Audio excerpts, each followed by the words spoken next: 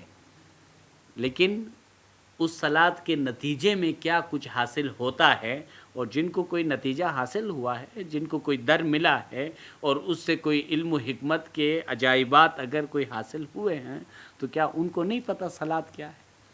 بعض لوگوں کا یہ خیال ہے کہ شاید کوئی ہماری صلاۃ نہیں ہے، ایسا نہیں ہے۔ تو یہاں میں آخری ایک آیت کی طرف ہم آئیں گے، اور اس کے بعد کچھ ہم اس لیکچر کو اختتام کریں گے، کیونکہ ہم صلاۃ کے اندر کیا کیا حکمتیں ہیں اور ہمارے بزرگان دین نے کیا فرمایا ہے، اس پہ ہم آگے لیکچر دینے والے ہیں۔ اچھا، آپ لوگ ایک بات بتائیں، دنیا میں ہم کسی ڈاکٹر کے پاس جاتے ہیں،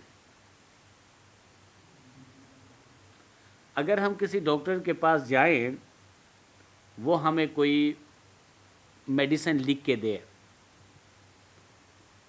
اور وہ میڈیسن لکھنے کی وجہ سے ہم اس کو کھائیں اور علاج نہ ہوں، دو باتیں ہوں گی: ڈاکٹر نے صحیح دوائی نہیں دی، دوسری بات کیا ہوگی؟ ڈاکٹر نے صحیح لکھا تھا، ہم نے شاید صحیح دوائی لی نہیں، ہم سمجھے نہیں، یا اگر ڈاکٹر لکھ کے دے اور اس کو اسی طرح گول کے پیے اور کہیں کہ ڈاکٹر نے دوائی لکھ دیا تھا، ہم نے گول کے پی لیا، تو وہ دوائی لکھنے کا مطلب یہ ہے کہ اس کو دیکھ کر میڈیکل اسٹور میں جا کے اس میڈیسن کو حاصل کرنا، اس کو خود گول کے پینا نہیں ہے، ٹھیک ہے؟ تو اسی طرح جو پرسکرائب حکماء نے کیے، انبیاء نے کیے، اس کے اندر اس پرسکرائب کو دیکھ کر کسی دوائی کو جا کے حاصل کرنا تھا، تو اس دوائی میں در حقیقت علاج ہے۔ اب یہاں پہ اللہ تبارک و تعالی فرماتے ہیں: اتل ما اوحی الیک من الکتاب واقم الصلاۃ، یہ سورہ نمبر 29 سورہ عنکبوت کی آیت نمبر 45 ہے۔ ان الصلاۃ تنہی عن الفحشاء والمنکر، بے شک